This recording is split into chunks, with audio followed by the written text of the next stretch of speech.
আসসালামু আলাইকুম প্রিয় লিসেনার, কেমন আছেন সবাই? আশা করি ভালো আছেন।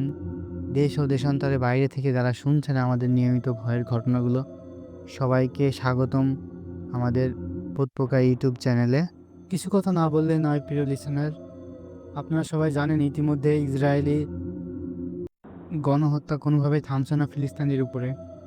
আমরা যেহেতু আর সম্ভব না ফিলিস্তিনি ভাই বোনদের সাহায্য করতে পারবো, তো আল্লাহর কাছে আমরা সবাই দোয়া করি আল্লাহ যেন গায়েবী শক্তি দিয়ে ফিলিস্তিনি ভাই বোনেদের হেফাজত করে। তো চলুন শুরু করা যাক আজকের ঘটনা।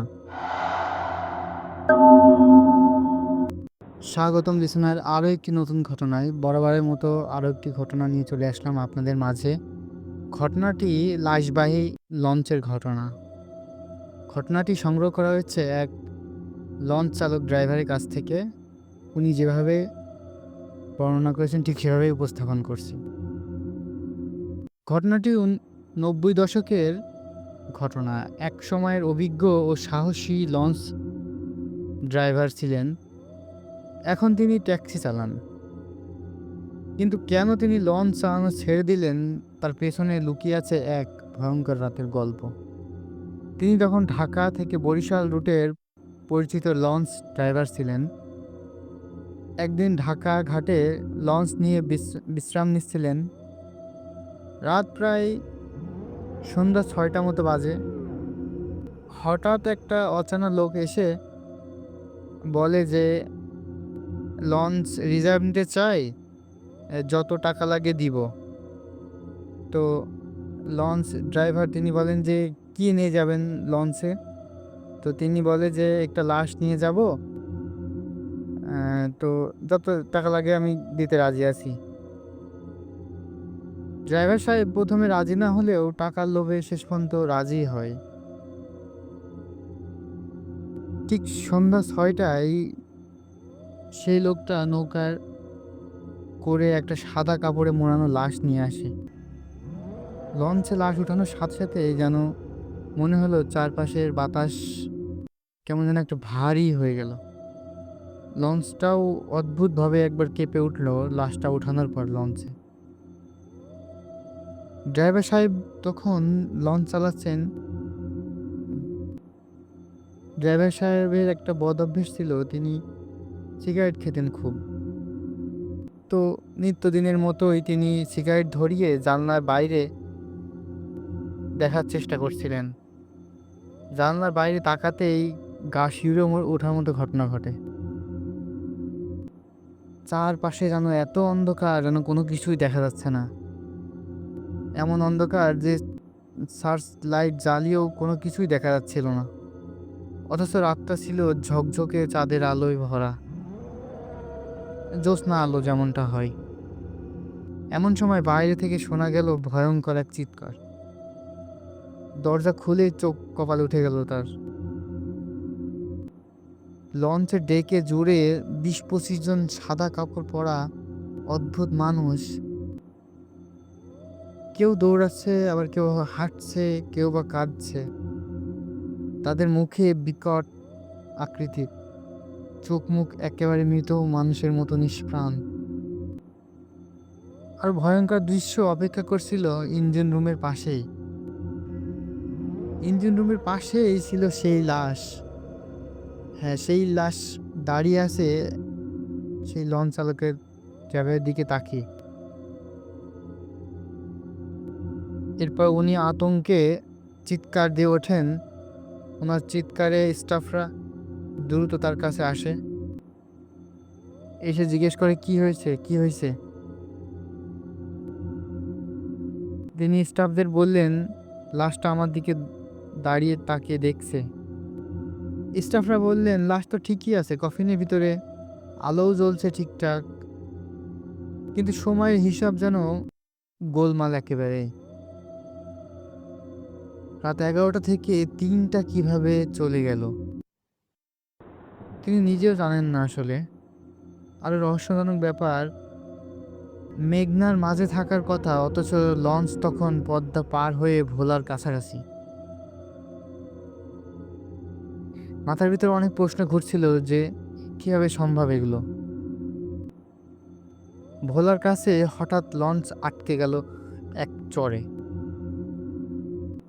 এমন পানিতে চর থাকা কখনোই অসম্ভব।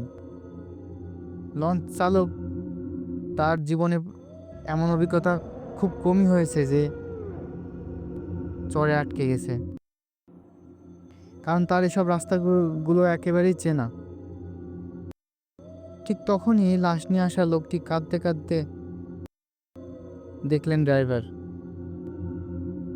কাছে গিয়ে জিজ্ঞেস করতেই থমকে গেলেন। তিনি বলে উঠলেন, লাশ নেই, কফিন ফাঁকা।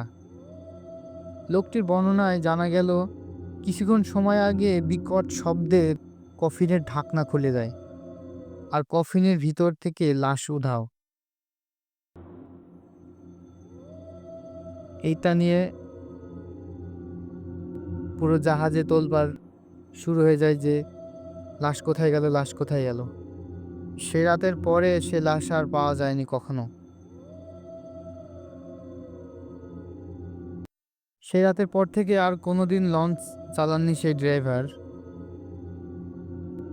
কসম করে বলেছেন, পানিতে যাবই না, দরকার হলে ভিক্ষা করব, তবুও লঞ্চ চালাবো না। এখনও তিনি বাড়ি যান লঞ্চ বা নৌকায় নয়, শুধু বাসে বসেই যান। কারণ লাশটা যে রাতে অন্ধকারে হারিয়ে গেল তা আজও এক অমীমাংসিত রহস্য। হয়তো তিনি আর কখনো সাহস করে লঞ্চে ওঠার সাহস পাননি। তো এই ছিল ঘটনাটি কেমন লেগেছে অবশ্যই জানাবেন। ধন্যবাদ। স্বাগতম দিচ্ছেন আরও একটি নতুন ঘটনায়। ঘটনাটি শেয়ার করেছেন রায়হান ভাই। উনি যেভাবে লিখেছেন ঠিক সেভাবেই উপস্থাপন করছি। বলছেন রায়হান ভাই, সময়টা 2000 সাল। জায়গাটা নারায়ণগঞ্জের এক পুরাতন এলাকা। পুরানো হলেও বাড়িটা বেশ বড়, 5 তলা বিশিষ্ট বিশাল বিল্ডিং। সবার চোখে মুখে একটাই কথা, ওই বাড়িটা ঠিক নর্মাল না, কেমন যেন একটা বাড়ি। আর সেই বাড়িরই দ্বিতীয় তলার এক ফ্ল্যাটে শুরু আমার পরিবারের নতুন জীবন। তখনও আমি জন্মাইনি, সব কিছুই ছিল একেবারে স্বাভাবিক। কিন্তু সময় যত এগোলো, বাড়ির চারপাশের জমতে থাকলো একের পর এক ভয়ঙ্কর কাহিনী। আমাদের পাশের ফ্ল্যাটে থাকতেন একজন পুলিশ অফিসার ও তার স্ত্রী। এক ঈদের রাতে তার স্ত্রী গ্রামে আঙ্কেল একা ঘুমাচ্ছিলেন। রাত তখন গভীর। হঠাৎ অনুভব করলেন কেউ যেন তার গলা চেপে ধরেছে। সে যেভাবে বর্ণনা দিয়েছিল, পুলিশ আঙ্কেল বলছেন, আমি টের পেলাম কিন্তু নিঃশ্বাস নিতে পারছি না। চোখ খুলে দেখলাম কেউ নেই, অথচ চাপ বাড়তে বাড়তে থাকলো। এরপর সে আর সেই বাসায় বেশি দিন টিকে থাকেনি। পুলিশ আঙ্কেলরা চলে গিয়েছিল সে বাসা থেকে। রাত হলে বাড়ির ছাদ থেকে ভেসে আসে নূপুরের আওয়াজ, যেন কেউ ধীরে ধীরে হেঁটে বেড়াচ্ছে। অনেকেই শুনেছে কিন্তু কেউ চোখে দেখেনি। আরেক ফ্ল্যাটে এক রাতে কিচেন থেকে সব বাসনপত্র ধূপধাপ ধূপধাপ করে পড়ে যায়। বারান্দায় দেখা যায় লাল আগুনের ঝলকানি, কিন্তু কাছে গিয়ে দেখা গেল কিছুই নেই। এরপর একে একে ফ্ল্যাট ছেড়ে যেতে থাকলো সবাই।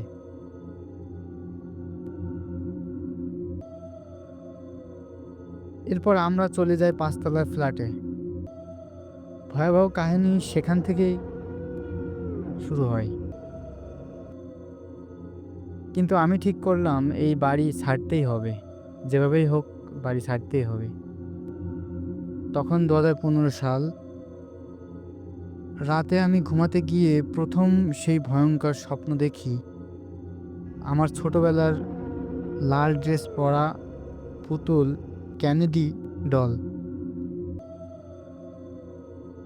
স্বপ্নে দেখি সেই ডল একা একা হাঁটছে, ধীরে ধীরে আমার দিকে এগিয়ে আসছে।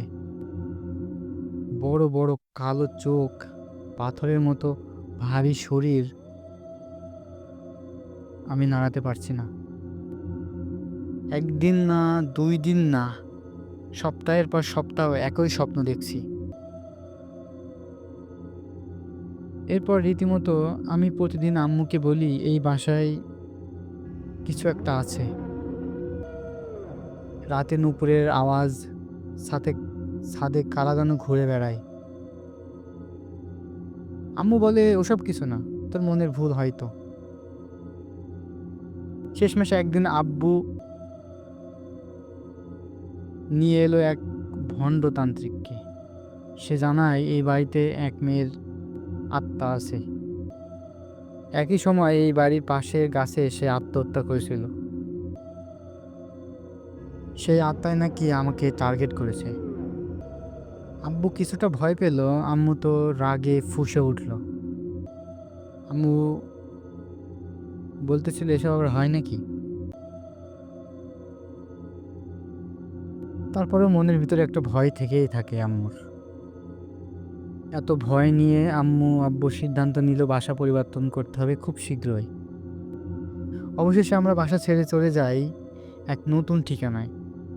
আর আশ্চর্যের ব্যাপার, নতুন বাসায় এসে আমি আর কোনোদিন সেই পুতুলের স্বপ্ন দেখিনি, কিন্তু সেই পুতুলটা এখনো আমার কাছে আছে,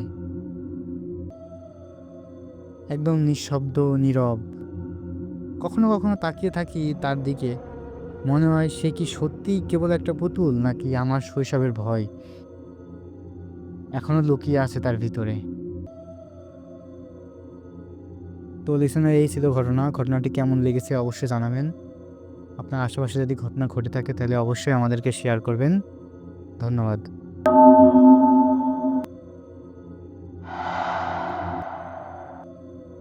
স্বাগতম লিসেনার আরও একটি নতুন ঘটনায়। ঘটনাটি যিনি পাঠিয়েছেন সঙ্গত কারণবশত তিনি তার নাম ঠিকানা কিছু শেয়ার করতে চান না, তো যেভাবে পাঠিয়েছেন ঠিক সেভাবেই উপস্থাপন করছি।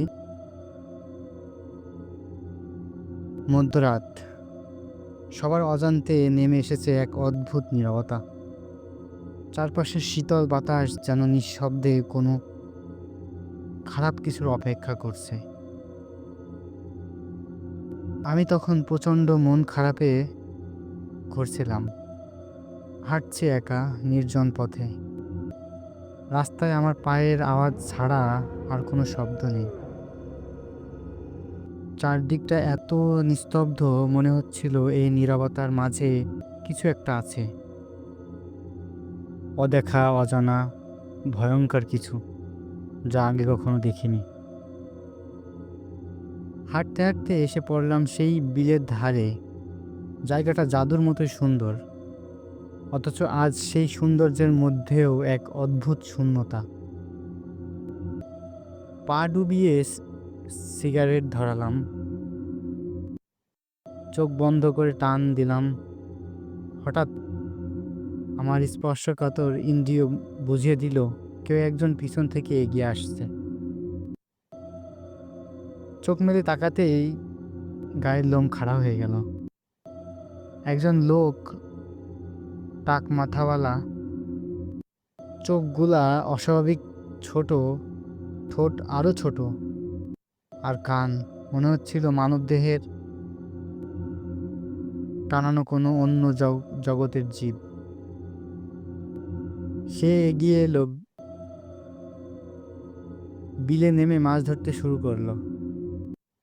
কিন্তু মাছ ধরা তার কাছে যেন জাদুর মতোই সহজ।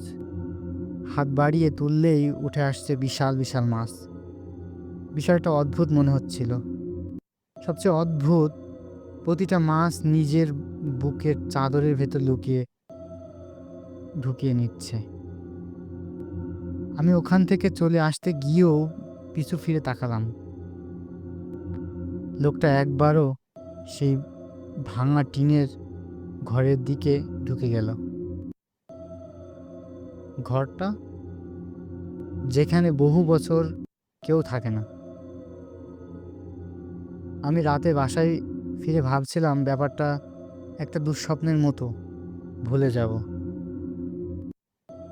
কিন্তু রাত আসলে সেই দুঃস্বপ্ন যেন জীবন্ত হয়ে ওঠে। টিনের চালের উপর অদ্ভুত ভারী পায়ের শব্দ, ছাদের এ প্রান্ত থেকে ও প্রান্ত ছুটে বেড়ানো যেন কোনো ক্ষিপ্ত জানোয়ার। তারপর একসময় উঠানে কিছু ভারী জিনিস পড়ার শব্দ বারবার ক্রমাগত যেন হয়েই চলেছে। আর ঠিক সেই মুহূর্তে জানালায় তাকিয়ে দেখলাম জীবনের সবচেয়ে ভয়ঙ্কর দৃশ্য, যা কখনো আর দেখতে চাই না আমার জীবনে। জানালার কাছ ঘেঁষে দাঁড়িয়ে আছে সেই লোকটা, তার চোখ জ্বলজ্বল করছে রক্তের মতো লাল আলোয়। চোখ দুটো ঘুরছে পাখির মতো। আমার রুমের কোনায় কোনায় অনুসন্ধান করছে। আরেকটা জিনিস লক্ষ্য করলাম, তার গায়ের চাদরটা ভেজা। চাদর থেকে ফোঁটা ফোঁটা পানি পড়ছে। মাছের কাঁটা আর বিশ্রী গন্ধে আমার রুমটা ভরে গেছে, যেন আমি দম বন্ধ হয়ে আসছিল আমার। যেন সেই মাছ ধরা লোকটা কোনো মানুষ নয়, সে যেন বিলের অতল জলের কোনো অভিশপ্ত আত্মা, যে শিকার করে শুধু গভীর রাতে নীরবতায়। এত কিছু ঘটার পরে পরের দিন সকালে আমার জ্ঞান ফিরল। নিজের বিছানায় না, বরং আব্বু আম্মুর রুমে। উঠানে মাছের কাঁটা ছড়িয়ে ছিটিয়ে, আর সেই ভাঙা ঘরটা, সে আজও দাঁড়িয়ে আছে নিঃশব্দে। আমার সাথে ঘটে যাওয়া একটা ঘটনাটি কেমন লেগেছে অবশ্যই জানাবেন। ধন্যবাদ।